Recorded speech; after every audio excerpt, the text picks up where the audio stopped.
বিসমিল্লাহির রহমানির রহিম। আলহামদুলিল্লাহ রাব্বিল আলামিন ওয়াসসালাতু ওয়াসসালামু আলা নবিয়িল আমিন ওয়া আলা আলিহি ওয়া সাহবিহি আজমাইন। প্রথম প্রশ্ন, যাদের কাছে ইসলামের দাওয়াত পৌঁছায় নাই বা খুবই অল্প পৌঁছে, তারা যদি মুশরিক অবস্থায় মারা যায়, মৃত্যুবরণ করে, কথাটা ঠিক না, মারা যায়, তাদের অবস্থান জান্নাত নাকি জাহান্নামী হবে? যাদের কাছে আল্লাহ তাওহীদের বাণী পৌঁছে নেই, ইসলামের কথা পৌঁছে নেই, থাকতে পারে। যদি এরকম হয় তাদেরকে আল্লাহ তাআলা হাশরের দিন পরীক্ষা করবেন। হাশরের দিন পরীক্ষা করবেন। কি পরীক্ষা করবেন আমরা জানি না। হাদিসে আছে আরবাআতুন ইউমতাহানুনা ইয়াউমাল কিয়ামা, 4 শ্রেণীকে আল্লাহ পরীক্ষা করবেন। এর মধ্যে এরাও যাদের কাছে আল্লাহর বাণী পৌঁছে নেই। কথা বুঝছেন তো? মানে তাওহীদের ঈমান ইসলামের বাণী পৌঁছে নেই, এমন যদি থাকে, হতে পারে এখন না, ইন্টারনেটের বদৌলতে অনেক জায়গায় পৌঁছে গেছে, তখন তো আগে তো অনেকে জানতোই না। তো তারা যে অবস্থায় মারা যায়, তাহলে তাদেরকে হাসর দিয়ে পরীক্ষা করা হবে। আর যদি পৌঁছেছে বা বিকৃতভাবে পৌঁছেছে, তাহলে তারা মাপ পাবে না। তাদের দায়িত্ব হচ্ছে জেনে নেওয়া। কথা বুঝছেন? ধরেন আমেরিকাতে যে সমস্ত মানুষ ঘুরে বেড়াচ্ছে ইসলাম সম্পর্কে খারাপ ধারণা নিয়ে, এরা পার পাওয়ার কোনো সুযোগ নেই। একটা হাদিস আপনার শোনাই তো বুঝতে পারবেন। রাসূলুল্লাহ সাল্লাল্লাহু আলাইহি ওয়াসাল্লাম একজনের হাতে দেখলেন যে একটা হালকা তো মিন সুফর, মানে কি খাড়ু বা বালা, এটা কিছু। তো বলেন যে না, হালকা কেটু না, মানে হালকা, মানে গোল লাগাই যে মানুষে, অনেকে বাতের জন্য লাগায়, এটার জন্য লাগায়। তো লাগাইছে। রাসূলুল্লাহ বলেন যে এটা কিসের? বলে যে এটা মিনাল ওয়াহে না, বা এই জাতীয় আমার রোগের কারণে দিছি। রাসূল বললেন যে এইটা অবস্থায় তুমি মারা গেলে তুমি কখনো সফল কাম হতে না। কথা বুঝছেন তো? বাণী কিন্তু সাহাবীর কাছে পৌঁছছে, ইসলামও গ্রহণ করছে বাইরে, কিন্তু যদি এই অবস্থা মারা যায় জাহান্নামী হয়ে যেত। এর অর্থ হলো বিকৃতভাবে পৌঁছলেই তার ওজন নাই। বিকৃতভাবে কারো কাছে দিন পৌঁছছে, সে বিকৃত অবস্থায় চলে যাচ্ছে, এটা কিন্তু ওজন না। কারণ তার জানার দায়িত্ব আছে, জেনে নেওয়ার দায়িত্ব আছে। আল্লাহ নির্দেশ দিয়েছে ফাসআলু আহলা যিকরি ইন কুনতুম লা তা'লামুন। তো সুতরাং যাদের কাছে ঈমানের কোনো না কোনোভাবে পৌঁছে যাবে, এরপরে তার আর কোনো ওজর থাকবে না। যদি বলে তো ওজর, কি ওজর দেখায় যে আমি তো ভালো করে জানতে পারি না, ওইসব চলবে না। বাংলাদেশের মানুষের কারো কোনো ওজন নাই, শিরকে থাকার কোনো ওজন নাই। কথা বুঝতে পারছি? কারণ তাদের কাছে দিন পৌঁছে গেছে, দিন পৌঁছার সব মাধ্যম আছে, জানার সুযোগ আছে। ইচ্ছা করলেই জানতে পারে, ইচ্ছা করলেই পড়তে পারে, ইচ্ছা করলেই ভালো আলেমের কাছে জিজ্ঞাসা করতে পারে।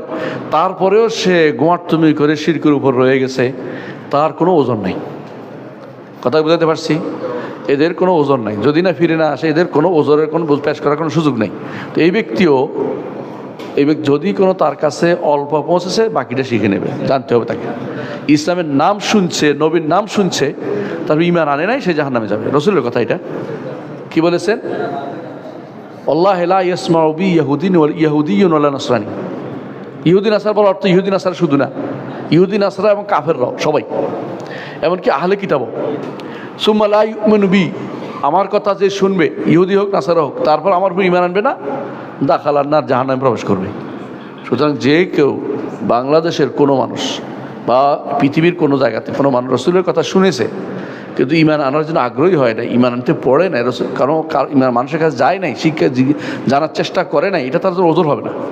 দুনিয়ার সব চেষ্টা মানুষ করে, খাবার দাবারের চেষ্টা করে, বাজারের চেষ্টা করে, কীভাবে টাকা রোজগারের চেষ্টা করে, দিন শেখার চেষ্টা করার ক্ষেত্রে ওজর দিবে, এটা হবে না। কিন্তু যার কাছে পৌঁছে নাই, সে কী করতে পারবে? হাশরের দিন আল্লাহ তাকে পরীক্ষা করবেন। তার জন্য পরীক্ষা করবেন। যদি পরীক্ষায় পাশ করে, কার জন্য কি নির্ধারণ করেছেন তিনি জানেন, কি লিখেছিলেন তিনি, সেটা অনুসারে তার জন্য জান্নাত দিবেন, যাতে ওজর পেশ করার সুযোগ না পায়। এই জন্য হাশরের দিন পরীক্ষা করবেন। আল্লাহ তাআলা জান্নাতীকে জাহান্নামীকে আগে লিখেছেন না? সব কিছু আগে নির্ধারিত আছে, আমরা জানি না। আমাদেরকে বলছে তোমরা কি করো? শরিয়া মেনে চলো। তোমাদের দায়িত্ব হচ্ছে আমি কি লিখেছি ওটা দেখানো, তোমার দায়িত্ব হচ্ছে কোরআন এবং সুন্নাহ, এবং এটা থেকে তোমরা এটা শুনে মানে চলো, নবীর কথা মেনে চলো। আমি কি লিখেছি ওদিকে তাকাইও না, ওটা লিখছি ঠিক আছে, তুমি যদি এদিকে চলতে চেষ্টা করো দেখবে যে তুমি জায়গা মতো পৌঁছে গেছো। তুমি যদি কোনো এদিকে চলতে চেষ্টা না করো, বুঝো ওই জায়গাতেও পৌঁছে গেছো, জাহান্নামে পৌঁছে গেছো। তো শরিয়া শিখতে হবে, মানতে হবে, পড়তে হবে। শরিয়াকে শুধু বুকে রেখে দিলে হবে না, বুঝেন তো? প্রতিদিন কোরআন শরীফের দিয়ে চুমু খাইলেন, রেখে দিলেন, কি সুন্দর বেঁচে যাবেন, এত সহজ? আল্লাহর দিন মানতে হবে, আল্লাহর দিন মানতে হবে, আল্লাহর দিন পড়তে হবে, আল্লাহর বিধান মানতে হবে, পড়তে হবে, বাস্তবায়ন করতে হবে। কারোর জন্য কোনো ছাড় নেই। যত মানুষ যত ছাড় মনে করুক, কারোর জন্য কোনো ছাড় নেই। দ্বিতীয় প্রশ্ন, যাদেরকে আল্লাহ মুসলিম পরিবারে জন্মগ্রহণ করিয়েছেন, জন্মেছে বললে হয়তো, কেউ জন্মগ্রহণ করে না, ইচ্ছা করে আসতে পারে না, এটা প্যাসিভ ভয়েস সবসময় ব্যবহার করুন। কী ব্যবহার করবেন? অ্যাক্টিভ ভয়েস কখনো ব্যবহার করবেন না, কারণ আল্লাহ কেউ ইচ্ছা করে মরেও না, দুনিয়াতেও আসে না, এটা ভুল। এটা তারা তো সহজে ইসলাম পালন করতে পারবে না, কথাটা ঠিক নয়। আল্লাহ যাকে তৌফিক দেয় সে শুধু ইসলাম পালন করতে পারে। মুসলিম ঘরের মানুষ শয়তানের হাড্ডি হচ্ছে দেখতাম, আবার কাফের ঘর কত ইসলাম গ্রহণ করতেছে। আল্লাহ যাকে তৌফিক দেয় সে ইসলাম গ্রহণ করে, কথা বুঝছেন? অনেক সময় বাবা তাকে মসজিদে নিয়ে গেছে, হেদায়েত পায়নি, এরকম আছে। বড় হয়ে শয়তান হয়েছে, মাদ্রাসায় পড়ছে, সজল রোশন, শয়তানের হাড্ডি হয়েছে। কত মানুষের পথভ্রষ্টতার কারণ হয়েছে, কথা বুঝেন নাই? এরকম আপনি মনে করতেছেন এটা কিন্তু ঠিক না। কিন্তু যারা কাফেরদের ঘরে জন্মগ্রহণ করেছেন বা জন্মেছেন, তারাও সহজে কুফরিতে লিপ্ত হবে। হ্যাঁ, এটা ঠিক। আল্লাহ বাবা ইউহুদানি ইউনাসেন মেজিসানি, কথা ঠিক। আল্লাহ তাআলা বলছে একটা জিনিস তো দিছে, ফিতরাত নষ্ট করে যে পিতা মাতা, তাই না? এখন বলতেছেন আপনি, তাহলে কাফেরদের কেন আল্লাহ এত কঠিন পরীক্ষা নিচ্ছেন? আচ্ছা বলেন তো, আমাদের নবী বাবা কি ছিলেন? কাফের ছিলেন না? তার ঘরে নবী আসছে না? ইব্রাহিম আলাইহিস সালাম বাবা, তার ঘরে কি নবী আসছে?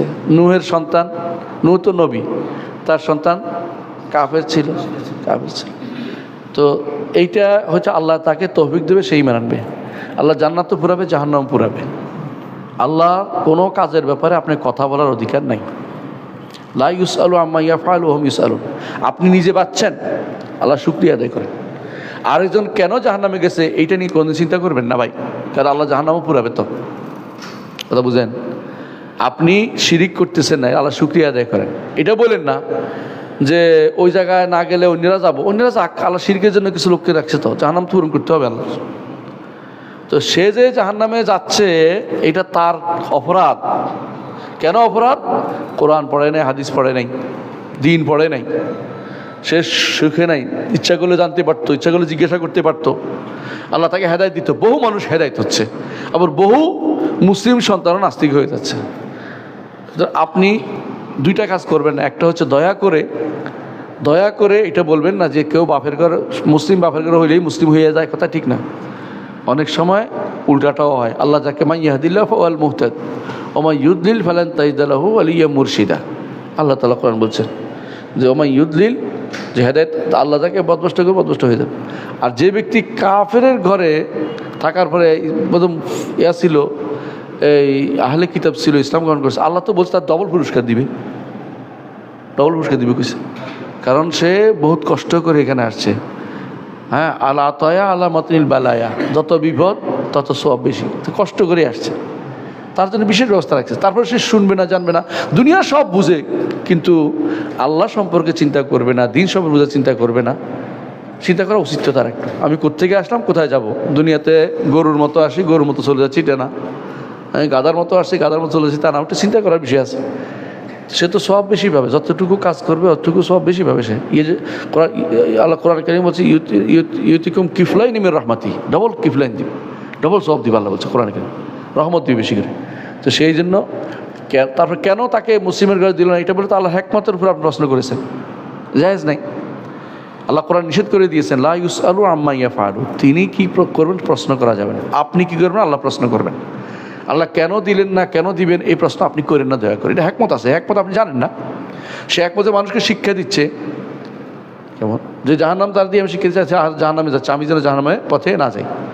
আল্লাহ কোরআনে বলে দিয়েছেন যে ওয়ালাউ শা আল্লাহু লাজআলা উম্মাতান ওয়াহিদা, আল্লাহ চাইলে সবাইকে এক উম্মত বানাই ফেলতো, এক উম্মতকে জান্নাতি বানাই ফেলতে পারতো, কিন্তু আল্লাহ এইভাবে ভাগ করে দিয়েছেন। মিনকুম কাফির ওয়া মিনকুম মুমিন, কেউ ঈমানদার হবে, কেউ কাফের হবে। আপনি যে বাঁচছেন আল্লাহ শুকরিয়া আদায় করেন। দ্বিতীয়ত আপনি বাঁচানোর চেষ্টা করেন ভাইকে, যে ভাইটা কাফের ঘরে জন্ম দিছে, করেন নাই। আপনি দাওয়াতের মধ্যে কি করছেন, নিজে দাওয়াত দেন নাই, আপনি গুনাহগার হবেন। কিন্তু ওর গুনাহ নয়। আপনি যেহেতু দাওয়াতের কাজ করেন নাই, দাওয়াতের কাজ তো ফরজ, ফরিদা, প্রত্যেকটা মানুষের উপর ফরজ। ওইটা করেছে কেন? আপনি যেন ফরজ দাওয়াত দিতে পারেন, এটা তো একমত। আপনি দাওয়াতের জায়গা তৈরি করে দিয়েছেন, কথা বুঝেন কিনা? আমাকে বাংলাদেশে আল্লাহ পাঠিয়েছেন, আমি যদি বলি যে আল্লাহ আমাকে আরব দেশে পাঠানো, তো আমি অনেক কিছু বেঁচে যেতাম। এগুলি কোনো ইমানদারের কথা নয়। ইমানদারি আল্লাহর কোনো কাজের মধ্যে করতে হয় না, ত্বরণ দিতে হয় না। আল্লাহর কাজ সব ঠিক আছে, আল্লাহ এখানে পাঠিয়েছেন, এদের আমি উপকার নেবেন, কথা বুঝেন কিনা? আরব দেশে থাকলে হয়তো আমি বাসের ডাব্বা পিটাইতাম যে আসেন 10 টাকা 10 টাকা, হ্যাঁ ওখানে গেলে 5 টাকা 5 টাকা, এটাও হতো। আর এখানে আমার দাওয়াতের কাজ করতেছি, এটা তো বড় কাজ, আলহামদুলিল্লাহ। আপনি মনে আল্লাহর কাজের বাইরে কোনো কথা বলে কেন প্রশ্নটা জায়েজ নেই আল্লাহর জন্য। আল্লাহর জন্য কোনো কেন প্রশ্ন জায়েজ নেই। আল্লাহ যেটা করেছেন অবশ্যই বিশ্বাস করবেন, কি আছে, হ্যাকমত আছে। হ্যাকমত আপনি না বুঝলেও হ্যাকমত আছে, এটা বিশ্বাস রাখতে হবে। সুতরাং এই জাতীয় প্রশ্নগুলি হচ্ছে সাধারণত শয়তান আপনাকে মনের ভিতরে জাগ্রত করে দিচ্ছে। আরেকজনের চিন্তা বিভোর, নিজের চিন্তা করেন না, আমার দাওয়াতের চিন্তা করি না। আল্লাহ আমার দাওয়াতের ব্যবস্থা করে দিয়েছে, আমার জন্য দাওয়াতের ব্যবস্থা করেছে। ওকে দাওয়াত দিলে আমি সব পাবো, আমি আখিরাতে বড় আরেকটা বিশাল কিছু পাবো। আর ইমান না আনে তার জায়গাটাও আমি পেয়ে যাবো জান্নাতে, ওয়ারিশ হব। এই প্রশ্নগুলি দয়া করে অতিরিক্ত প্রশ্ন, অতি প্রশ্নগুলি আল্লাহকে কোনো প্রশ্ন করবেন না। আল্লাহ কেন করছে প্রশ্ন করা জায়েজ নেই। আল্লাহ নিজে বলে দিয়েছেন লা ইউসালু আম্মা ইয়াফআল, তিনি কি করবেন এবার প্রশ্ন করা জায়েজ নেই। আসসালামু আলাইকুম রহমতুল্লাহ। ওয়ালাইকুম আসসালাম রহমতুল্লাহ। আল্লাহ আপনার এলমে বারাকা দিন। সৈয়দ কুতুব সফর হাওয়ালি ইউসুফ কারাদাওয়ের বই থেকে রেফারেন্স টানা বিষয়ে সালাফদের মানহাজ বর্ণনা করবেন, রাখবেন। এটা কালকে উত্তর দিয়েছি এখানে। আমাদের শেখ সালেহ ফাউজান তার কিতাবের মধ্যে সাইয়দ কুতুবের রেফারেন্সে 10 পৃষ্ঠা আনছে। এদের বিধান কী হবে? কেন আনছে? যিনি জ্ঞানী মানুষ তিনি আনতে পারবেন, যিনি হ্যাঁ তাই তো আমরা এটাই তো বলি।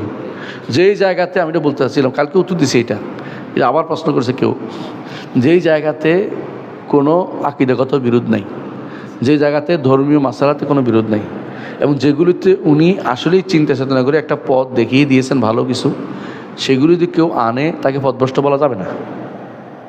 প্রমাণ হচ্ছে শেখ সালেহ ফাউজান, শেখ সালেহ আল উবুদ আমার উস্তাদ, যুগ যুগে আলেমরা এটাই করেছেন। গাজালি থেকে আনিনি আমরা, গাজালি থেকে অনেকেই তো আনছে, একজন দুইজন না। এই জাতীয় কাজগুলি যারা বলবে তারা, হ্যাঁ জীবিত মানুষের ব্যাপারে আমরা বলছি না, যারা মরে গেছে তাদের ব্যাপারে বলছি। জীবিত মানুষকে আপনারা এই বেদাতিকের বন্টন করবেন, বয়কট করবেন কেন? তারা হেদায়েত আসতে পারে, আসে না কেন? যারা মরে গেছে ওই সমস্ত ব্যক্তিদের ব্যাপারে আমাদের কাজ হবে যে যেগুলি আকীদা বিরোধী, যেগুলি শরিয়া বিরোধী, মানহাজ বিরোধী, এই সমস্ত কোনো কথা আনা যাবে না। কিন্তু এমন কোনো জিনিস যেটা তার একান্ত চিন্তা করে গবেষণা করে করছেন। আমরা তো এই কাফেরদের গবেষণার উপরে আমরা অনেক কিছুই আমরা এখন করি, বিজ্ঞানের মধ্যে গবেষণা করি না, তো কাফের বলে বাদ দিয়ে দিব তা তো না। আমার এই যাতে আমার উপকার আছে দিনের দুনিয়ার, এটাকে আমি নিতে পারবো। বাদ দিব কোনটা? যে আমার আকীদাতে আক্রমণ করে, মানহাজে আক্রমণ করে, যেটা আমার শরিয়াতে আক্রমণ করে, এমন কোনো কথা নেওয়া যাবে না। ইউসুফ কারাদাওয়ির এমন সব ফতোয়া আছে যেগুলি মানার কোনো সুযোগে নেই। ফতোয়া মোনাসা নামে যেটা উনি বের করছে, আউযুবিল্লাহ, গান জায়েজ করে বলেছে উনি, মুখ খোলা, এগুলি ওনার মানে আর সবাই মিলে একসাথে মিলে যে হজে যাও, এই জাতীয় দুনিয়ার যত উল্টাপাল্টা মাসলা ওনার মধ্যে বইয়ের, এগুলি আমরা একটাও নিব না। কথা বলছেন তো কথাটা? আকীদা শরিয়া মানহাজ বিষয় কিছু নিব না। কিন্তু যেই মানহাজ তিনি একটা জিনিস তুলে ধরতে পারছেন ভালো, শরিয়া বিরোধী না, পক্ষে, আর কোথাও হচ্ছে সুন্দর কিছু আমি পাইনি, যার এরকম নিতে পারেন। যেমন কে নিছে? শেখ সালেহ আল ফাউজান, একেবারে স্পষ্ট দিলে আপনার বইটা পড়েন, এটা কোনো বিপরীত কোনো আপনি এটা লুকুচুরি কিছু নেই। নিচে কে? শেখ সালেহ ফাউজানেরটা কে নিছে? শেখ সালেহ ফাউজান নিচে কার থেকে? সাইয়দ কুতুব থেকে নিছে। কিতাবের নাম কি? কিতাবের নাম কি? না, কিতাবের নাম হচ্ছে আত-তাহকিকাতুল মারাদিয়া ফিল মাসাইল ফরদিয়া, মানে এটা হচ্ছে আত-তাহকিকাতুল মারাদিয়া, এটা হচ্ছে তার ফরাইজের উপর একটা মাসাল বই, ফরাইজের উপর, এটা রিসালা ইলমিয়া। তো এটার উপর তিনি প্রথম দেখবেন 8-9 পৃষ্ঠা আনছে। যদি কেউ এখনই নামাই দেখেন আপনার পাবেন, আমি কিছু বলার দরকার নেই। আত-তাহকিকাতুল মারাদিয়া নাম দিয়ে সার্চ দেন, দেখবেন পাবেন এটা আনছে। এর অর্থ কি? আমরা যারা এমন একটা পর্যায়ে চলে গেছি যে কারণ নাম শুনলে বদদোয়া দিতে আরম্ভ করতেছি, এটা ঠিক না। বরং আল্লাহ যদি যারা মরে গেছে তাদের জন্য ক্ষমা প্রার্থনা করবো, যারা জীবিত আছে তাদেরকে পুরো বয়কট করবো। ইচ্ছাগুলো হেদায়েত পথে আসে না কেন? হেদায়েতের পথে আসে না কেন? কারণ তাদের বক্তব্য আকীদা বিষয়ক, মানহাজ বিষয়ক, এগুলিকে পুরোপুরি বর্জন করে চলবো। কথা বলছেন, যেগুলো তার একান্ত চিন্তা চেতনা করে ভালো কোনো তুলে ধরছে, ইসলামের সৌন্দর্য তুলে ধরছে, এটা আপনি উল্লেখ করতে কোনো দোষণীয় নেই, কিন্তু সাবধান করে দিবেন যে ওই ব্যক্তির জন্য, সবার জন্য না। ওই ব্যক্তির জন্য যে ব্যক্তি ভালো মন্দ বুঝে, যে ব্যক্তি বুঝে না সে তো সবই নিয়ে আসবে, এ তো মহা মুসিবতে পড়বেন। এই জন্য এই জায়গাতে বিভ্রান্তিকর পথে চলা যাবে না।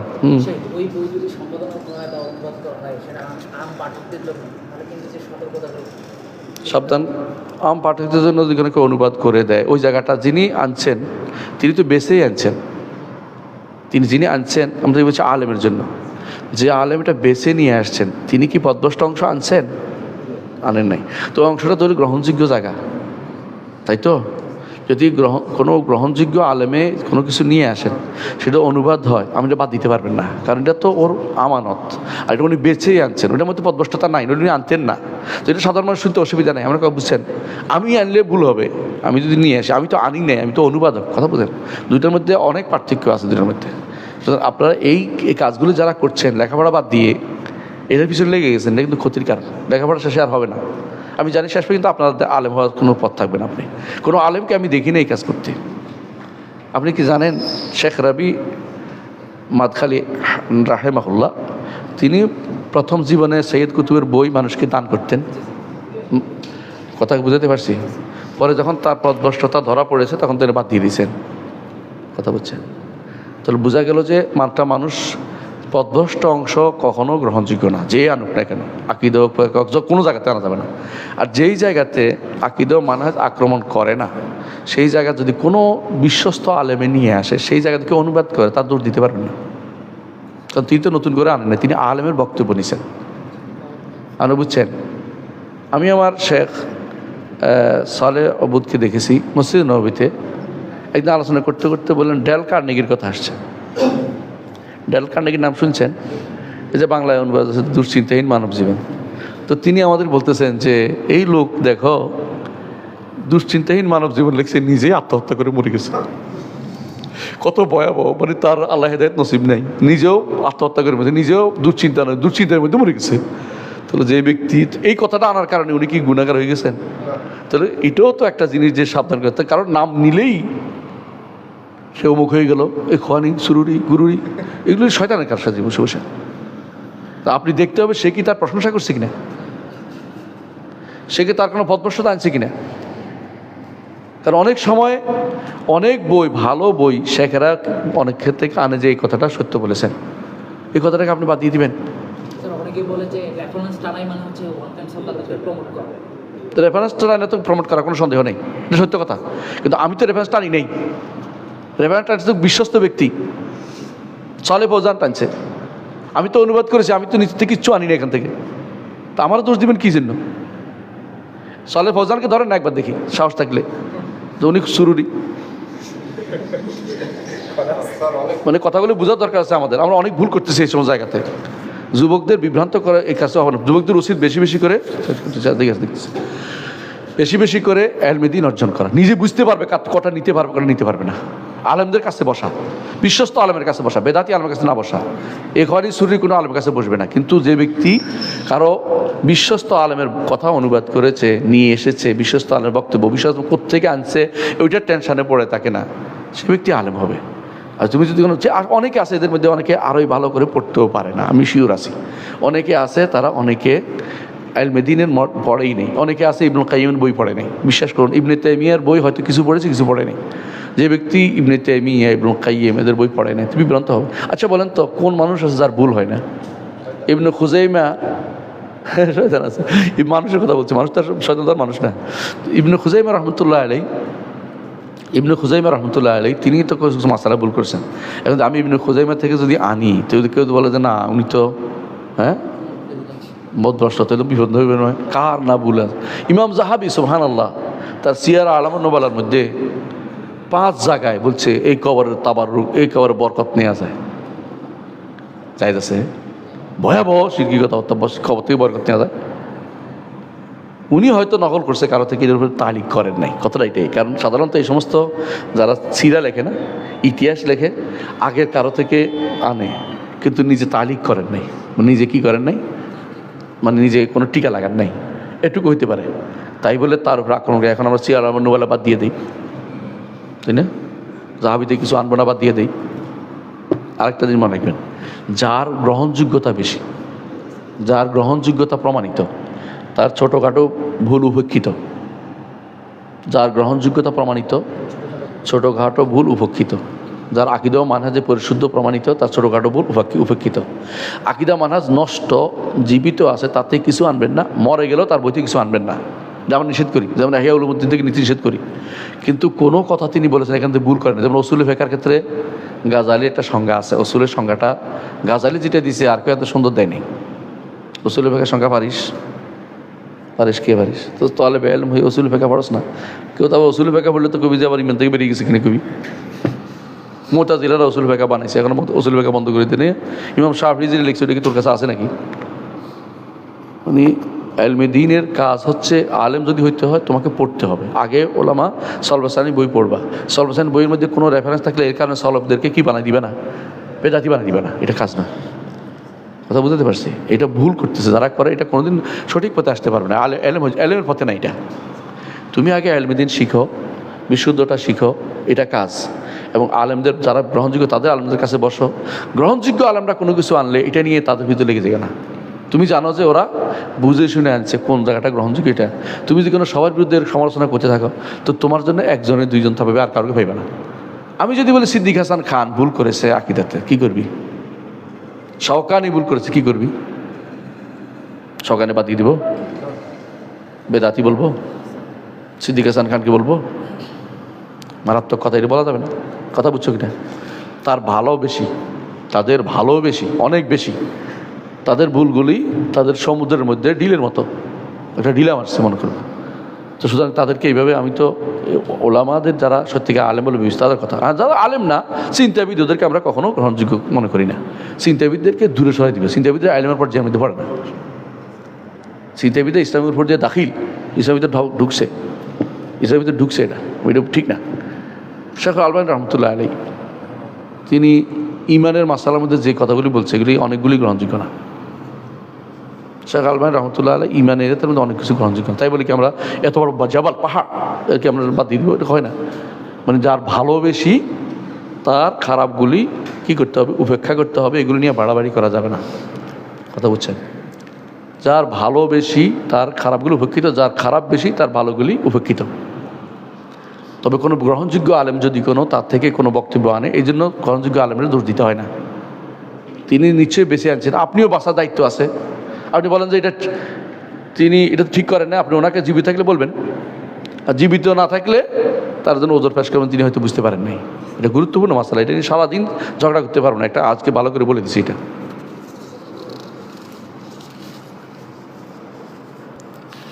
মহান আল্লাহ শয়তানকে পথভ্রষ্ট করেই সৃষ্টি করেছেন, এমন কথা বলা কি সঠিক? না, শয়তান পথভ্রষ্ট ছিল না, শয়তান পথভ্রষ্ট পরে হয়েছে। তবে আল্লাহ তাকে পথভ্রষ্ট হিসেবে তাকে লিখেছেন। কথা বুঝেন কিনা? আহলুস সুন্নাহ ওয়াল জামাতের আকীদা হচ্ছে এটা, যে আল্লাহ যা লিখেছেন এটার উপরে আপনি বলবেন না, কারণ আল্লাহ তো আপনার জানাই নেই, আপনি যেটা বাস্তব সেটা দিয়ে বলবেন। শয়তান আদম আলাইহিসসালামের সৃষ্টির আগ পর্যন্ত ইবাদতকারী ছিল, ফেরেশতাদের সাথেও ছিল। এরপরে পথভ্রষ্ট হয়েছে। যখন পথভ্রষ্ট হয়েছে, আল্লাহ সবসময় ইউহদিসু মা ইয়াশা, তার সৃষ্টির মধ্যে যা ইচ্ছা তা করেন। শয়তান আল্লাহর কাছে কি লেখা হয়েছে এটা আমরা বুঝতে পারি নাই, যতক্ষণ পর্যন্ত না শয়তান পথভ্রষ্ট হয়েছে। যতক্ষণ পর্যন্ত না সে কী চাইছে তা আমাদের কাছে আল্লাহ জানিয়েছেন, যে সে কিয়ামত পর্যন্ত সময় চাইছে। যতক্ষণ পর্যন্ত আমাদেরকে আল্লাহ জানা যাচ্ছে কিয়ামতের আগেও ইমান আনবে না, সে জাহান্নামে যাইও সে বাগাড়ম্বর করবে, তখন বুঝছি সে হচ্ছে পথভ্রষ্ট। লেখা হয়েছে এটা বুঝতে পারছি। আরেকজন পথভ্রষ্ট লেখা হয়েছে বুঝতে পারছি, আবু লাহাব। আর কারো ব্যাপারে আমরা বুঝার কোনো গায়েবের কোনো এলেম আমাদের কাছে নেই। তো এখন আমরা বুঝতে পারছি এটা, কিন্তু শয়তান পথভ্রষ্ট করে সৃষ্টি করেছে, এটা ঠিক নয়। তাকে পথভ্রষ্ট হিসেবে লেখা হয়েছে, কারণ সে একটা সময় আসবে পথভ্রষ্ট হয়ে যাবে। কিন্তু আমরা জানতাম না, আমরা জানছি কখন? আদম সৃষ্টির পরে, আদম সৃষ্টির পরে সে যখন উল্টাপাল্টা করলো তখন হয়েছে। এটা আমাদের কাছে ওদের নাম তো আসে না, এই জন্য নাম ধরে বলতে পারবো না। অন্য কেউ তো হইতে পারে, সনদটা আমাদের কাছে আগে দেখতে হবে শাহ নজরুলের, এই জন্য নাম ধরে যেটা আসছে এটা হলো তাব্বাত ইয়াদা আবি লাহাব ওয়া তাব্বা আর ফেরাও, কেমন, এগুলিকে আল্লাহ তাআলা জাহান্নামের জন্য সৃষ্টি করেছে। কিন্তু যাদের নাম ধরে আসে না, এদেরকে কারো নাম ধরে কাউকে জাহান্নামী বলা যায় না, কাফের সব জাহান্নামী আমভাবে।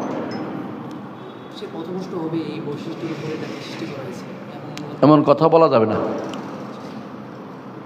এমন কথা আমাদের কাছে নাই, দলিল তো আমাদের কাছে নেই। পদভ্রষ্ট হবে এমন কোনো প্রমাণ কি আমাদের কাছে আসিল না?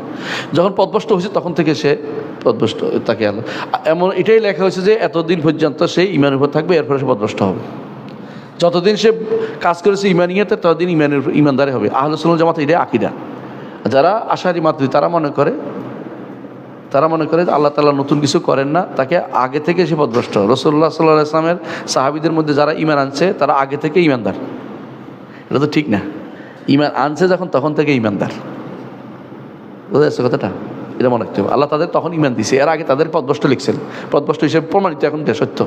আগে পদভ্রষ্ট ছিল, ঠিক শয়তানও আগে ঈমানদার ছিল, পরে পদভ্রষ্ট হয়েছে। আল্লাহর কিতাবে তাকে এইভাবেই লেখা হয়েছে যে এতদিন পর্যন্ত এটা করবে, এতদিন পর্যন্ত, শেষ পর্যন্ত পদভ্রষ্ট হবে। আগে থেকে পদভ্রষ্ট লিখলে মাঝখানে ইমানের কাজ করছে, এগুলি কই যাবে? কথা বুঝেন নাই? তাই এটা শেষ, এইটাও শেষ, এইটাও শেষ। কোরআনে কারিমে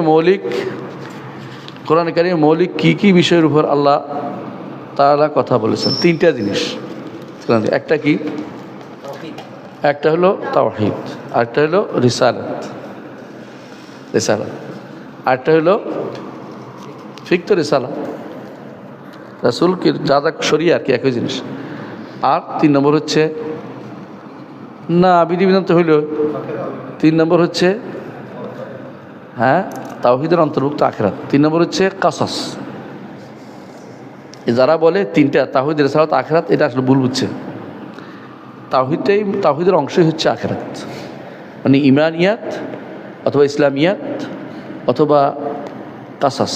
প্রচুর পরিমাণে কাজ আসছে। কেন? ইন্না ফি যালিকা লাইবরা, শিক্ষা রয়েছে ঈমান আনার জন্য, কুফর থেকে বাঁচার জন্য, ইবাদত করার জন্য, শিরক থেকে বাঁচার জন্য। এইভাবে আল্লাহ তাআলা আমাদেরকে জানিয়েছেন। তাহলে বুঝছেন জিনিসটা।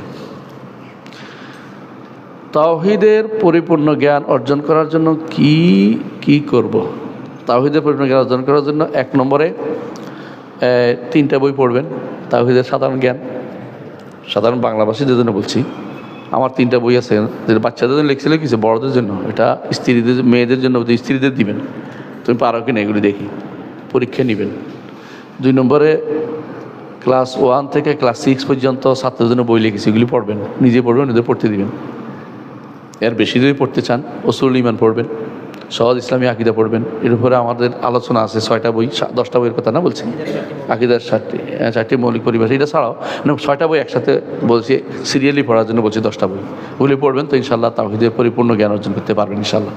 আর যদি কোনো সংক্ষেপে একটা বই পড়তে চান তাহলে উসুল ঈমান বইটা পড়বেন ইনশাআল্লাহ। অথবা সবচেয়ে ভালো ইমানি মণিমুক্তা, এটাও পড়তে পারেন, খুব ভালো। ইমানি মণিমুক্তা বইটা পড়বেন। আমার নিকট কিছু টাকা ছিল, সেটা দিয়ে আমি কিছু জমিও প্লট বুকিং দিয়েছি, এইগুলির কি যাকাত দিতে হবে? প্রশ্ন হচ্ছে জমি এবং প্লট কী জন্য নিছেন? যদি আপনি এগুলি ব্যবসা করার নিয়ত থাকে তাহলে যাকাত দিতে হবে। আর যদি কোনো যাকাত দিতে হবে বুঝেন নাই, ব্যবসা কত হয় সেই হিসাবে যাকাত দিবেন। আর যেগুলি যদি কোনো নিয়ত থাকে আমি বাসা নিজের ঘর বানানোর জন্য করছি, তাহলে এর জন্য যাকাত নেই। কথা বুঝছেন কি না? আর যদি জমিন যদি এই জন্য করেন থাকেন, ক্ষেত খামার করবেন, তাহলে যখন ক্ষেত খামার করবেন তখন এটার উপরে যাকাত আসবে ফসলের উপরে। আর জমিন এই জন্য কিনেন যে ব্যবসা করব, তাহলে জমির দাম কত প্রতি বছর বাড়িটা হিসাব করে যাকাত দিয়ে দিতে হবে। আপনার নিয়তটা কি? আসলে মন থেকে নিয়ত, শুধু বানানো নিয়ত না। বানানো নিয়ত বুঝুন তো, চাই বাড়ি 10টা আছে, আরও সব বাড়িই করবো, এগুলো গায়ের জোরে আল্লাহ তাআলা অন্তরে খবর জানে। তা আপনি জানবেন যে কোনটা আসলে ব্যবসার জন্য করছেন, প্লট ভাড়া দেওয়ার জন্য করছেন, না ঘর থাকার জন্য। থাকার জন্য হলে যাকাত নেই, ভাড়া দেওয়ার জন্য হলে ভাড়ার উপর যাকাত আসবে। আমার 5 মেয়ে আছে, আমার বাবার থেকে কিছু সম্পত্তি, আচ্ছা আর বাকি কিছু সম্পদ আমি নিজে করেছি। সেইগুলো আমরা ভাইরা কিন্তু ভিন্ন হওয়ার পর আমার এই সম্পদ কীভাবে বন্টন করে দিব? কেন ভাইদের দিবেন? 5 মেয়ে আছে আপনার মেয়েরা পাবে, ভাইরা পাবে কি জন্য? ভাইরা তো বন্টন করে দিবেন না। আপনি চলে যাবেন দুনিয়া থেকে, মেয়েদের খরচ দিয়ে থাকে অল্প স্বল্প, এগুলি পরবর্তীতে আপনার মৃত্যুর পরে বন্টন হবে। আপনি দুনিয়ার জীবন থেকে বন্টন করতেছেন কি জন্য? আপনি কি পাগল নাকি? এরপর আপনার কিছুই দিবেন, আপনি রাস্তায় বিক্রি করতে হবে বসে বসে।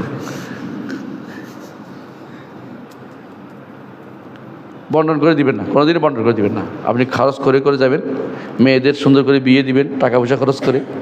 হ্যাঁ, মেয়েদেরকে বাড়িতে একটা ঈদে দিবেন, ওইটা দিবেন, তাতে করে মেয়েরা ভালো থাকতে পারে, জায়েজ। জামাই বেটা না চাইলেই হইল, চাইলে এটা যৌতুক হবে, না চাইলে আপনি দিলে এটা জায়েজ। কথা বুঝছেন কিনা?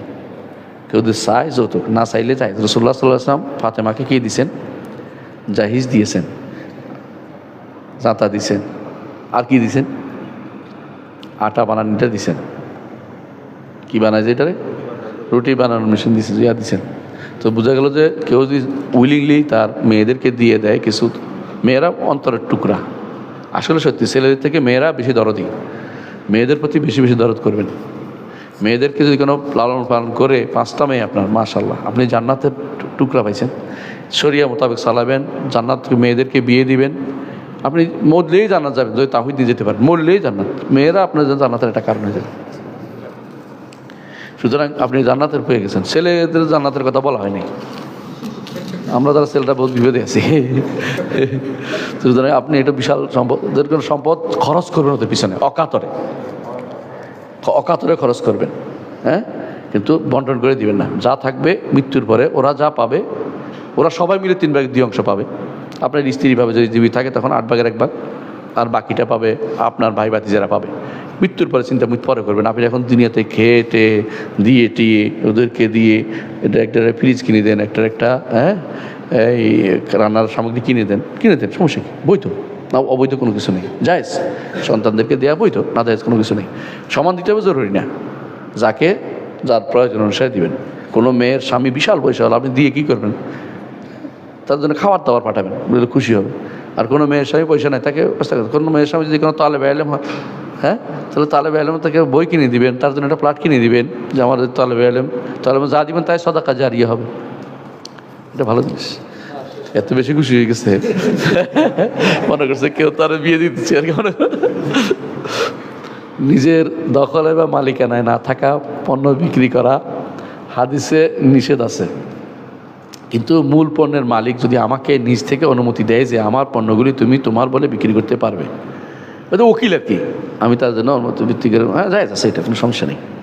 নিজের উকিল হইলে কেউ যে আমি আপনার পণ্য বিক্রি করার আমার পক্ষে তো বিক্রি করবো, তো উকিল হয়ে গেছে, এখন জায়েজ। পণ্য আছে, ব্যক্তিও আছে, উকিল বানাইছে, জায়েজ। পণ্য নাই, উকিল বানাইছে, এটা জায়েজ নাই। পণ্য আছে, উকিল বানাইছে, জায়েজ। কথা বুঝছেন? অথবা চুক্তি করছে যে আপনার পণ্য যাই আমি বিক্রি করবো, অথবা চুক্তি করছে কার থেকে? ক্রেতার কাছ থেকে, যে আমি কিনে আনি দেবো, আপনি আমাকে মধ্যম দিবেন, আমি যা কিনে আনবো খরচ আমি দিব, আপনাকে 200 টাকা দিয়ে কিনে দেবো, বাকি বেশি থেকে বেশি পাইলে আমি নিব। হ্যাঁ, উনি আবার 150 টাকা দিয়ে কিনে 200 টাকা বিক্রি করলে কোনো সমস্যা নেই। এক পক্ষের উকিল হইতে হবে, যে কোনো এক পক্ষের উকিল হইতে হবে। আর যদি সম্পদ নাই, বিক্রি করতে পারবেন না, বানাই দিব হইব না। বাজারে দেখিয়ে আসছেন সম্পদ আছে, এসে বলতেছেন যে আমি কিনে আনি দেবো, আমি 200 টাকা দিয়ে আনবো, আপনি যে কোনো বেশি কম যেটা আমি বাকিটা পাই, অথবা আপনার কাছে 200 টাকা বিক্রি করবো আমি, কিন্তু আমি মাঝখানে কম পাইলে এটা আমার ছাড় দিবেন, তিনি ছাড় দিলে জায়েজ আছে, কারণ আপনি এটা ওকিল হিসেবে, তা আপনি ইয়া হিসেবে মাঝখানে কি দালাল হিসেবে নিলেন, জায়েজ আছে। দালালি জায়েজ, তো এই দালালি জায়েজ। হ্যাঁ, বুঝিয়ে দিলাম। জেনেটিক রোগ থাকলে মেডিকেল সায়েন্স যদি বলে 50% চান্স আছে সন্তানের সে রোগ হওয়ার, সেক্ষেত্রে করণীয় কি? কোনো করণীয় নাই, সন্তান হওয়া দরকার। রোগটি রেয়ার রোগ এবং কঠিন, যত কিছুই হোক, আপনি আশ্চর্য হবেন, কোনো মানুষ বলে যে এই সন্তান বাঁচবে না, পরে দেখি এটা বেঁচে গেছে, কিছু হয়নি। অনেক বহুত প্রমাণ আছে, আমি নিজে দেখছি, অনেকের কাছে বলছি এটা ফেলে দেন, আমি বলছি ফালাইন না, পরে দেখি যে মাশাআল্লাহ এই সন্তানই ভালো হয়েছে সবচেয়ে বেশি। শোনেন, রোগ ব্যাধি এত বেশি অগ্রিম খোঁজা ঠিক না, যত খুঁজবেন তত। মানুষ রোগ নাই এমন মানুষ নাই, আল্লাহ তাআলা মানুষকে রোগ ব্যাধি দিয়েই তৈরি করেন, কিছু থাকেন, কিছু দেন। কেন দেন? আল্লাহকে যেন স্মরণ করে। তাহলে তো মানুষ কাল্লা ইন্নাল ইনসান লা ইয়াতগা আর রাহু ইস্তাগনা, মানুষ যখন অমুখাপেক্ষী হতেন বেশি বেশি সীমা লঙ্ঘন করে, আর যখন দেখে যে আমার তো এই সমস্যা আল্লাহ তুমি ভালো করে দাও, এবার আল্লাহর কাছে গিয়েছে, তাই না? এই জন্য আল্লাহ তাআলা কাউকে কি করে দেন না, পুরোপুরি একেবারে ফুল সে দেন না। আমাদের ইউনিভার্সিটিতে একজন আছে, আমি তারা কোনোদিন সর্দি হয়েছেও দেখিনি, নাস্তিক, নামাজও পড়ে না। এবার তো বুঝুন তো, মানে সে যে নাস্তিকতা বেছে নিয়েছে কারণ হচ্ছে সে কার আল্লাহর মুখোমুখি হয়নি। রাসূলুল্লাহ সাল্লাল্লাহু আলাইহি ওয়াসাল্লামের কাছে এক বাবা তার মেয়েকে বিয়ে দিবে, আচ্ছা বলছে ইয়া রাসূলুল্লাহ আমার মেয়ে কোনোদিন সর্দিও নেয়নি, কিছু তো শয়তান, হ্যাঁ ওরে বিয়ে করবো না আমি। বুঝা যাচ্ছে যে সুতরাং রোগ ব্যাধি নাই এই সমস্ত মানুষ আপনি পাবেন না, 50% না, এখন 90% হইলেও আপনি সন্তান আসতে দেন। আল্লাহ নিয়ে যাবে, যে কদিন বাসা এই কদিন আপনার জন্য পরীক্ষা হিসেবে রাখবে, এরপর নিয়ে যাবে। কত সন্তান দুনিয়া এসে বাবা আমার পরীক্ষা, অসুবিধা কি? আপনি একটা পরীক্ষা দেন না, খেলতে ভালো পাবেন। সন্তান মেরে ফেলতে হবেন কোনো কারণ নেই। যদি বা মরে যাবে সম্ভাবনা থাকে, সন্তান তখন দুনিয়াতে না আসার সময় সেটা আলাদা, তখন ডাক্তার, ভালো ডাক্তার বলতে হবে যে জীবিত যেটা আছে এটা তো আসল এখনও আছে, আর যেটা আসে না এটা তো আসবে মাত্র, তখন শুধুমাত্র এটা করা যাবে যে এই মরে যাবে ওইটাকে আর আনা যাবে না, ওইটা টানলে এটা মরে যাবে শিওর হয়ে গেলে তখন সেটা করা যাবে না। কথা বলতে এটা তো নাইয়ের মধ্যে, এটা তো আসের মধ্যে, তো একটা নাইয়ের জন্য একটা আসল আসে যেটা, এটাকে ধ্বংস করা যাবে না, এটা আলাদা। কোরআন মজিদ দেখে পড়া এবং না দেখে পড়া নেকিতে কোনো তারতম্য আছে কি? হ্যাঁ, দেখে পড়া দুটো সব, দেখার এক সব, পড়ার আরেক সব। এই জন্য কোরআন মজিদ আপনি মোবাইলের থেকে উত্তম হচ্ছে মোসাফ নিয়ে পড়া। মোসাফের থেকে একটু কম হচ্ছে যে ব্যক্তি মোবাইল দেখে পড়া, আর ওই ব্যক্তি শুধু মুখস্থ পড়তেছে সে হচ্ছে এর নিম্ন পর্যায়ের। এর চেয়ে উত্তম হচ্ছে যে ব্যক্তি কিছু দেখে পড়ে, মোসাফ হোক বা কিছু একটা, এর চেয়ে উত্তম হচ্ছে মোসাফ দেখে যে ব্যক্তি পড়ে, সর্বোচ্চ পর্যায়ে। হ্যাঁ, সালাতের মধ্যে না, আবার যেহেতু বলছি এখন থেকে আমি সূরা ফাতিহা দেখে পড়া শুরু করবো, ওইটা বলছি না, সালাতের মধ্যে না। সালাতের মধ্যে উত্তম হচ্ছে না দেখে পড়া, কারণ হচ্ছে দেখার চোখের থাকার দরকার ছিল কোথায়? সেই জায়গায়। এটা তো ব্যতিক্রম হচ্ছে। আবার সমস্যা হচ্ছে কি, বারবার পাতা উল্টাচ্ছেন, আপনার তো বাঁধার দরকার ছিল, এটাও করতে পারেন নাই। আপনি অনেকগুলো সুন্নতে বাদ পড়ছেন, আপনি বাঁধার দরকার ছিল বাঁধতে পারছেন না, কব ধরতেছেন, তো আরও মুসিবত। এটা একবার ঠেলতেছেন, একবার আনতেছেন, আপনি তো চলে গেছে। হ্যাঁ, ফরজ নামাজে মুঠেই করা যাবে না, নফল সালাতে সালাফদের থেকে বর্ণিত আছে, কেউ দেখে পড়তেন। হানাফি মাযহাব ছাড়া অন্য মাযহাবে জায়েজ আছে, এটা বলে দিন। আমার হানাফিটা দরকার লাগে, আমার লাগে, হ্যাঁ, কোনো তারতম্য আছে, অবশ্যই তারতম্য আছে। পরবর্তী প্রশ্ন, আত্মহত্যা কেমন পাপ? আত্মহত্যাকারীদের জানাজা পড়ানোর শরঈ বিধান কি? আত্মহত্যা মহাপাপ, তবে শিরকের নিচে, কুফরের নিচে, কোনো সন্দেহ নেই। শিরক মানুষ দেখে না, আত্মহত্যার ব্যাপার করে দেখতে, তাই না? অনেকে আছে দেখবেন যে শিরিক জানাজা পড়ার জন্য সব হাজির হয়েছে, টাকা পয়সা দিয়ে গেছে গা। আরেকজন দেখলাম এই দেশে নাকি এরা দাওয়াতের কাজ করবে, আউযুবিল্লাহ, এমনি দেখাচ্ছে, মানে কি ইয়ারা রাজবীর আফজিরা এরম করে, কি বুঝছেন তো, লাতমিয়াত, মানে এখানে আগে সব গালে থাপ্পড় দিত, এখন এখানে দেয়, মানে দেখেছে গালে থাপ্পড় দিলে ব্যথা বেশি হয়ে যাবে। আর উনি যাই এরকম করতেছে, হ্যাঁ, কারে খুশি করতেছ? আল্লাহ তাআলা অবশ্যই তোমাকে দেখতেছে, তুমি কারে খুশি করতেছ। দুনিয়াতে বড় হইলেও আখিরাতে বড় হইতে পারবে না। দুনিয়াতে দেখাচ্ছ তুমি এইটা, এতে কাফের কুফরিতে পরিপূর্ণ শিয়ারা। কোরআনকে যারা বিকৃত বলে বিশ্বাস করে তাদেরকে আপনি কী চান? তাদেরকে চাওয়ার কিছু নেই। আয়েশা রাদিয়াল্লাহু আনহা যারা গালি দেয়, আবু বকর ওমরকে ব্যাপারে যারা বলে যে ওই আল্লাহর ইবাদত করে না যে আল্লাহ আবু বকর ওমরের ক্ষমতা দেয়, তাদের নিজের বইতে লিখছো তারে জানাজা দেওয়ার জন্য। কি জানাজা এটা? তার বউর ইদ্যত শেষ হয়ে গেছে, এরপরে জানাজা শুরু হয়েছে, এরপরে কি হবে বুঝতেছি না। এই জাতীয় জানার জন্য যারা গেছে এরা তো শিরকের উপর দিয়ে জানাজা। আত্মহত্যাকারী দুই প্রকার, এবার বলছে আত্মহত্যাকারী অনেক বড় কবিরা, কোনো সন্দেহ নেই। আত্মহত্যাকারী কাফের হইতে পারে, যখন আল্লাহর উপর রাগ করে কেউ আত্মহত্যা করবে তখন সে কাফের। বান্দার উপর রাগ করে আত্মহত্যা করছে তখন সে কাফের না, তখন সে বড় ধরনের গুনাহগার। এই জন্য আত্মহত্যাকারীকে সাধারণভাবে আমরা কাফের হিসেবে বিবেচনা করি না। কেন? কারণ হতে পারে কোনটা যে করছে আমাদের জানা নেই। যদি জানা থাকে যে বলে বলছে আল্লাহর উপর রাগ করে মরে যাচ্ছে, তাহলে সে ব্যক্তি কাফের। কারণ আল ইয়াসু আল কানুতু কুফরুন। হ্যাঁ, অলসতার জন্য এটা তো জায়েজ নাই, কারণ হচ্ছে বেহোশ হয়ে করছে, তাহলে তো বেহোশের মধ্যে আছে। আর হুঁশের উপর করে আল্লাহর উপর রাগ করে করছে, তাহলে কাফের হয়ে গেছে, কুফরি করে মারা গেছে। তারপর জানাজা সাধারণ মানুষ দিবে না, কোনো 3-4 জনে মিলে, একটা ফোলাওয়ানে মিলে কোনো খাতায় দিবে তার, এটা নিয়ম। আর যদি কোনো অনেক সময় আছে বাবা আমার টাকা দিল না কেন, মরে যাবো, বুঝে নেই, মা কেন টাকা দিল না, মরে যাবো, মায়ের উপর রাগ করছে, ডিপ্রেশনটা যদি কোনো, এটাই বলছি, ডিপ্রেশনটা কার উপর হচ্ছে এটা জানতে হবে তো। হ্যাঁ, তখন তো এই যে আপনি আসতে হবে তো, এটা পাগল, তার মাথা ঠিক নেই। তো এরকম অবস্থায় তো সে তো বোঝা গেছে সে তো পাগল না, মানে সে তো পাগল, মানে ইয়া না, প্রকৃতিস্থ না, সুস্থ অবস্থা নেই। এরকম মানুষ তো কাফের বলা যাবে না, গুনাহগার, এটা করছে কেন এটাই, কিন্তু তাকে জানাজা পড়তে হবে, তার জানাজা দিতে হবে, বুঝলেন তো কথাটা? জি। তাহলে মানুষ দুই প্রকার, একটা কি, এটা হলো প্রকৃত মানে হুঁশে আছে, হুঁশে নাই। হুঁশে থাকলে তার যদি দেখতে হবে, হুঁশে নাই তার জানাজা পড়ে ফেলবেন, কারণ তার কোনো তাকলিফ নেই। হুঁশে আছে দুই প্রকার, আল্লাহর উপর রাগ করে মরছে, জানাজা দিবেন না। আল্লাহ ছাড়া বান্দার উপর রাগ করে মরছে, কি জন্য? যে এইটা হয় না কেন, এটা দেয় না কেন, এটা করে না কেন। স্বামীর উপর রাগ করে মরছে, স্বামী আমারে নিল না কেন, বাইরে নিল না কেন, তাহলে সেই ব্যক্তি জানাজা পাবে, সেই জানাজা পাবে। জি ভাই, আমরা নিজেদের আহলে হাদিস সালাফি দাবি করি, কিন্তু আমাদের মধ্যে এসে ফেরকা হওয়ার কারণ কি? কই ফেরকা? কোনো এত ফেরকা নেই। আমরা বসে বসে ফেরকা বানাচ্ছেন। ফেরকা কারা বলে জানেন? আহলে হাদিসের কোনো ফেরকা না। আহলে হাদিস হলো আল হাদিস বা সালাফিরা কোরআন সুন্নাহ মেনে চলে। ফেরকা হয় ওই সময় যখন তাদের আলাদা কোনো ইমাম থাকে। আমাদের আহলে হাদিসদের কোনো আলাদা ইমাম নাই। কে? রাসূলুল্লাহ সাল্লাল্লাহু আলাইহি ওয়াসাল্লাম। সালাফিদের কোনো আলাদা ইমাম নাই। আমাদের জন্য সাহাবায়ে কেরাম সাল্লাল্লাহু আলাইহি আমাদের ইমাম। সুতরাং ফেরকা বানিয়ে ফেলেন না। আপনি ফেরকা বলছেন, বাড়াবাড়ি করছেন আপনি। এটা ইখতিলাফ থাকতেই পারে, ইখতিলাফ তো সবসময় ছিল। আবু বকর ওমরের মধ্যে ইখতিলাফ ছিল। কালকে আমি ইখতিলাফের আলোচনা করেছি, একটু শুনবেন। কালকে অনলাইন হয়েছে না রে, অনলাইন উত্তরা আমি আলোচনা করেছি, অনলাইন হয়েছে, পুরোটা শুনবেন। ইখতিলাফের ধরন আছে। আহলে হাদিসদের ইখতিলাফগুলি ওই পর্যায়ে পৌঁছানো যে পর্যায়ে তারা আমরা পথভ্রষ্ট বলতে পারি, এটা না। অনেক সময় যে সমস্ত কারণে হয়তো তার সুর বা হামের কারণ হয়েছে কিছু, এগুলির মধ্যে যদি সাবধান করার পরও না আসে, তখন সে কাফের হয়ে যাবে। কারণ আহলে হাদিস হয়তো জান্নাতের টিকিট নিয়ে আসেনি।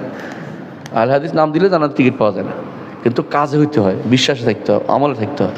এই জন্য দেখবেন, তুমি বাড়াবাড়ি করে ফেরকা বানাই দিবেন না। আহলে হাদিসের মধ্যে ফেরকা নেই। ফেরকা হলে আহলে হাদিস না, তোমার নাকি তোদের বুঝছো? শেখ, আমি গুনাহ ছাড়তে পারছি না, শয়তানের ধোকায়, নফসের তাড়নায় বারবার গুনাহ হয়ে যায়। আমি গুনাহ থেকে বাঁচতে চাই। বেশি যতবার গুনাহ পায় তত ইস্তেগফার করবেন। আর যে পরিবেশ আছেন, পরিবেশটা বদলান।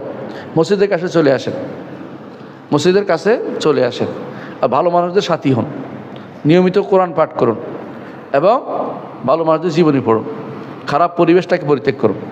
ওই ব্যক্তির কথা মনে আছে তো, 100 জন হত্যা করার পরে পরিবেশ ভালো করার জন্য সফর করছে, আল্লাহ তাকে ক্ষমা করে দিয়েছে। আপনিও ক্ষমা পাবে যাবেন ইনশাআল্লাহ। আর আপনার যে মনের অনুশোচনা আছে, এইটাতে তাড়না আছে, নফসের তাড়নার কথা আপনার মনে আছে, এটাই বুঝে যে আপনি ইনশাআল্লাহ ভালো করবেন। আপনি শুধু তওবা ইস্তেগফার করে যান।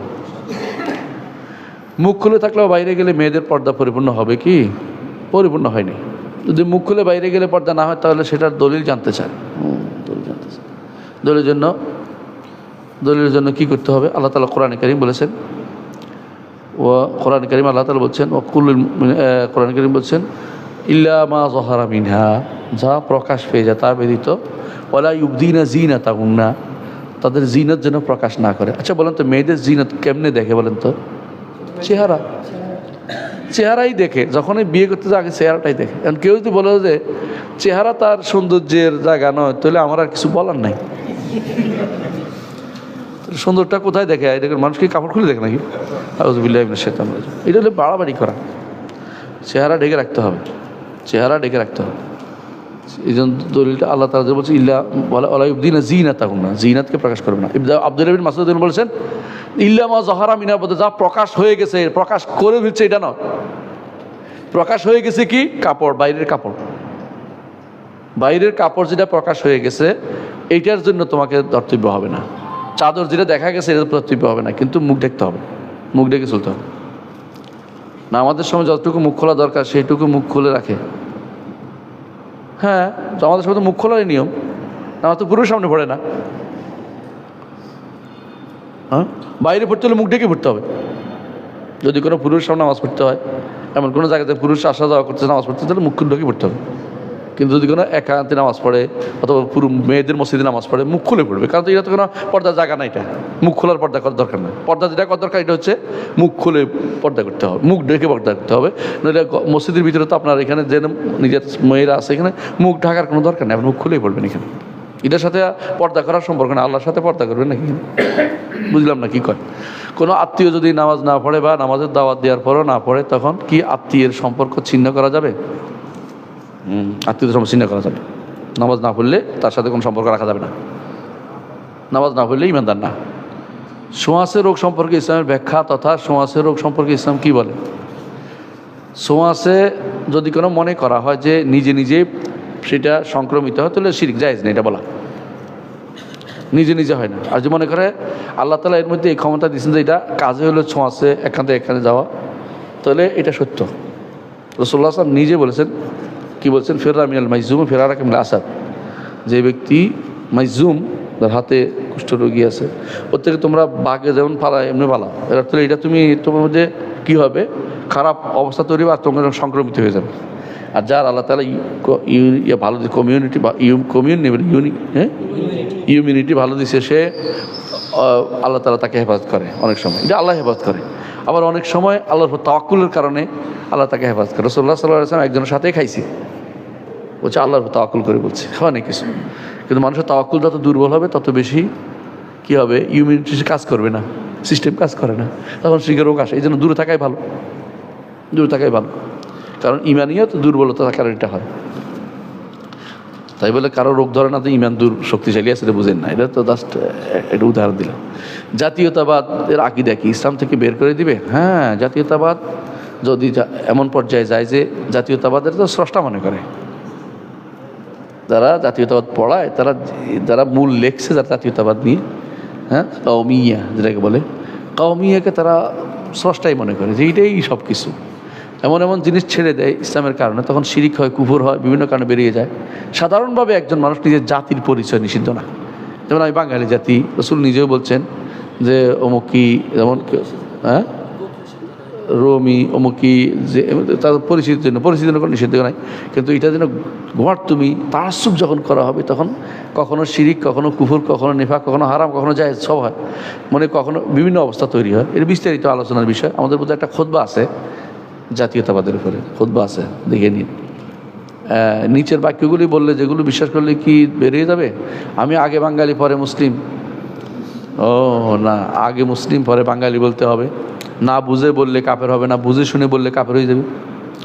আগে মুসলিম, আগে বাংলাদেশ, আগে বাংলাদেশ না, সবার আগে বাংলাদেশ না, সবার আগে ইসলাম। এখন যদি ইসলাম, অনেকে আছে সবার আগে বাংলাদেশ বোঝাচ্ছে ইসলাম বিরোধিতা করার জন্য না। সবার আগে বাংলাদেশ মানে দেশকে আমরা ভালোবাসি, সবার আগে অন্য সব দেশের আগে আমি দেশকে ভালোবাসি। ভালোবাসতে পারে, মানুষের জন্মস্থানের প্রতি মানুষের টান থাকে, দেশের প্রতি একটা টান থাকে, টান থাকতে পারে, এই জন্য নিষিদ্ধ না। কিন্তু এটা যদি বলা হয় ইসলামের আগেও বাংলাদেশ, তাহলে কাফের। আর্জেন্টিনা হারলে কষ্ট পাওয়ার অনুভূতি কি ইসলাম থেকে বের করে দিবে? এই কষ্ট যদি কোনো হয়, স্বাভাবিক কষ্ট থাকতেই পারে, একটু গুনাহ হবে। আর যে এই কষ্ট যদি কোনো আল্লাহর দিন চলে গেলে যে কষ্ট হয় তার থেকেও বেশি হয়ে যায়, তাহলে বোঝা গেল আপনি আর্জেন্টিনার ইবাদত করছেন। এদিন ভয়াবহ কোনটা করছেন আপনি সিদ্ধান্ত নেবেন। আমি তো আপনার মনের ভিতরে ঢুকিনি, আমি বলতেও পারবো না কি করছেন আপনি। বেশিরভাগ মানুষ যারা মরে যাচ্ছে, আর্জেন্টিনা হেরে গেছে, আর আর্জেন্টিনা গোড়া টিম হেরে গেছে, তারপরে শুনলাম নাকি কে নাকি মরেই গেছে। ও তো এতদিন ইবাদত করছে, এতদিন আর্জেন্টিনা ইবাদত করছে। আল্লাহর জন্য আল্লাহ দিন নষ্ট হয়ে যাচ্ছে, কোথাও মরে না। কাপড় শিরিক করতেছে, কোথাও কেউ মরে নাই, আর্জেন্টিনার জন্য মরে গেছে। তাহলে আল্লাহর দিনের চেয়ে সে আর্জেন্টিনায় বেশি ভালোবাসছে। যে কেউ আল্লাহর চেয়ে বেশি ভালোবাসবে কাউকে, সে তার ইবাদত করতেছে। আল্লাহর জন্য, আল্লাহর ভালোবাসা সর্বোচ্চটা আল্লাহর জন্য রাখতে হবে। একদিকে রোজা আর একদিকে পূজা, রোজা পূজা মিলে বাংলাদেশ, এই কথা যারা বলবে তারা ইমানদার না। সম্পূরক প্রশ্ন, ভারতের আন্দোলনে টুপি পরা ভাই ভারতের পতাকা মাটিতে গড়তে দেয়নি, তিনি পানি খাওয়াচ্ছিলেন। পানি খাওয়া অবস্থায় তিনি, ভারতের মুসলমানদের অর্ধেক হইল কি জানেন, সুবিধাবাদ দিন সবার কিচ্ছু বুঝে না। আউযুবিল্লাহ। পশ্চিমবঙ্গে গেছিলাম, এক ছেলের কাছে আমি টাকা ভাঙাইতাম, বুঝছেন তো, আমি তারা তো মুসলিম বুঝতে পারিনি। একদিন টুপি মাথা দিয়ে বসে রয়েছিল, কি তুমি মুসলিম নাকি? তো আজকে টুপি মাথা দিয়েছো, আজ কেন সব ভারত? নামাজ কলমা কিছু পড়ে না, সেটা আমি তো মুসলমান মনে করিনি। ভারতের মুসলমানদের যেটা সবচেয়ে ভালো, ওটার মধ্যে সমস্যা হচ্ছে জাতীয়তাবাদ কাজ করে, কওমিয়ত কাজ করে, সবচেয়ে বেশি ভালো যেটা, এটাও আমি দেখছি। আউযুবিল্লাহ।